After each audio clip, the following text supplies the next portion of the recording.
ಈಗಾಗಲೇ ಸಂಪಾದಕರಾದಂತಹ ಲಂಬುಗೋಳ್ ಸರ್ ಅವರು ಒಂದ್ 2 ಮಾತುಗಳನ್ನು ಮಾತಾಡಬೇಕಾಗಿ ಕೇಳ್ಕೊಳ್ತೀನಿ. ವೇದಿಕೆ ಮೇಲೆ ಆಗಮಿಸಿದಂತ ಶಿಕ್ಷಕರೇ,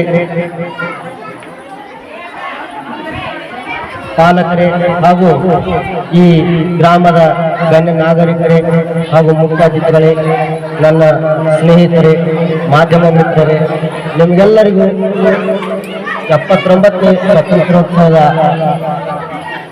ಶುಭಾಶಯಗಳನ್ನು ತಿಳಿಸ್ತಾ, ಈ ಒಂದು ಹಳ್ಳಿಯ ಶಾಲೆಯಲ್ಲಿ ಸುಮಾರು ವಿದ್ಯಾರ್ಥಿಗಳು, ನಮ್ಮ ಬಡ ವಿದ್ಯಾರ್ಥಿಗಳು ಸರ್ಕಾರಿ ಶಾಲೆಯಲ್ಲಿ ಕಲಿಯೋದ್ರಿಂದ, ನಾವು ಮಾಧ್ಯಮದವರಾಗಿರೋದ್ರಿಂದ ಕೆಲವಷ್ಟು ಶಾಲೆಗಳನ್ನು ಗುರುತಿಸಿ ಅಲ್ಲಲ್ಲಿ ನಾವು ವಿದ್ಯಾರ್ಥಿಗಳು ಶಾಲೆಯನ್ನು ಕಲಿಬೇಕಾದ್ರೆ ಅವರಿಗೆ ಮೂಲಭೂತ ಸೌಕರ್ಯಗಳನ್ನು ಒದಗಿಸುವಂಥ ಒಂದು ನಿಟ್ಟಿನಲ್ಲಿ ಸತತವಾಗಿ ನಮ್ಮ ತಂಡ ಕಾರ್ಯ ಮಾಡ್ತಾ ಇದೆ. ಆ ಕಾರ್ಯಕ್ಕೆ ಬಹಳಷ್ಟು ಜನ ಸಹಾಯ ಸಹಕಾರವನ್ನ ಮಾಡ್ತಾ ಇದ್ದಾರೆ. ಆ ಸಹಾಯ ಸಹಕಾರ ಮಾಡಿದಂತ ಎಲ್ಲ ನನ್ನ ಬಂಧುಗಳಿಗೂ ಕೂಡ ಈ ಒಂದು ವೇದಿಕೆಯ ಮುಖಾಂತರ ಅವರಿಗೆ ಕೃತಜ್ಞತೆಗಳನ್ನ ಸಲ್ಲಿಸಲು ನಾನು ಇಚ್ಛೆ ಪಡ್ತೀನಿ. ಮತ್ತು ಈ ಒಂದು ಶಾಲೆ ಇನ್ನೂ ಅಭಿವೃದ್ಧಿ ಆಗಲಿಕ್ಕೆ ಏನಾದರೂ ನಮ್ಮ ಒಂದು ತಂಡದಿಂದ, ನಮ್ಮ ಒಂದು ಸಂಸ್ಥೆಯಿಂದ ಏನಾದರೂ ಸಹಾಯ ಬೇಕಿದ್ರೆ ಧಾರಾಳವಾಗಿ ತಾವು ಹೇಳ್ರಿ.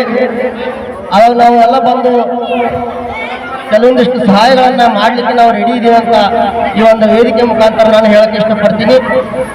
ಇನ್ನೊಂದು, ನಾವು ಆಯ್ಕೆ ಮಾಡಿದಂಥ ಶಾಲೆಗಳು ಕೇವಲ ಚಿಕ್ಕೋಡಿ ತಾಲೂಕಿನಲ್ಲಿ ಅಲ್ಲ, ಚಿಕ್ಕೋಡಿ, ರಾಯಬಾಗ್, ಹುಕ್ಕೇರಿ ಹಾಗೂ ನಿಪ್ಪಾಣಿ ತಾಲೂಕಿನಲ್ಲಿ ಇರ್ತಕ್ಕಂಥ ಕೆಲವು ಸರ್ಕಾರಿ ಶಾಲೆಗಳನ್ನು ನಾವು ಗುರುತಿಸಿ ಅಲ್ಲಲ್ಲಿ ನಾವು ಎಷ್ಟು ವಿದ್ಯಾರ್ಥಿಗಳು ಕಲಿತಾ ಇದ್ದಾರೆ ಅವರಿಗೆ ಬುಕ್ ಮತ್ತು ಪೆನ್ಗಳನ್ನು ಕೊಡುವುದರ ಮುಖಾಂತರ ನಾವು ಶಿಕ್ಷಣವನ್ನು ಅಭಿವೃದ್ಧಿ ಮಾಡಬೇಕು ಅನ್ನೋ ಒಂದು ನಿಟ್ಟಿನಲ್ಲಿ ನಾವು ಕಾರ್ಯನಿರ್ವಹಿಸ್ತಾ ಇದ್ದೀವಿ.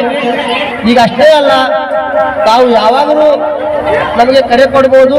ಇಂಥ ಒಂದು ಬಡ ವಿದ್ಯಾರ್ಥಿ ಬುಕ್, ಪೆನ್ ಅಥವಾ ಇನ್ನಿತರ ಯಾವುದೇ ವಸ್ತು ಕಮ್ಮಿ ಬಿದ್ದಿದೆ ಅಂತಕ್ಕಂಥ ಮಾತನ್ನು ನಮ್ಗೆ ಹೇಳಿದ್ರೆ ನಾವು ಇಲ್ಲಿ ಒದಗಿಸುವಂತ ಕಾರ್ಯವನ್ನು ಸತತವಾಗಿ ನಿರಂತರವಾಗಿ ಮಾಡ್ತಾ ಇರ್ತೀವಿ.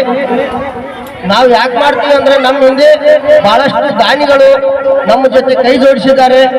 ಆ ದಾನಿಗಳಿಗೂ ಕೂಡ ಈ ಒಂದು ವಿಷಯ ಹೋಗಿ ಮುಟ್ಟಬೇಕು, ಅವರಿಗೂ ಕೂಡ ನಾವು ಕೃತಜ್ಞತೆಗಳನ್ನು ಸಲ್ಲಿಸ್ತಾ, ಈ ವೇದಿಕೆ ಮೇಲೆ ಇದ್ದಂತ ಎಲ್ಲ ಗಣ್ಯಮಾನ್ಯರಿಗೆ, ಮಾತೃ ಸ್ವರೂಪಿಯಾದ ಶಿಕ್ಷಕಿಯರಿಗೆ ಹಾಗೂ ಶಿಕ್ಷಕರಿಗೂ ಕೂಡ ಅಭಿನಂದನೆಗಳನ್ನು ಸಲ್ಲಿಸ್ತಾ ನನ್ನ ಮಾತನ್ನು ಮುಗಿಸ್ತೇವೆ. ಜೈ ಹಿಂದ್.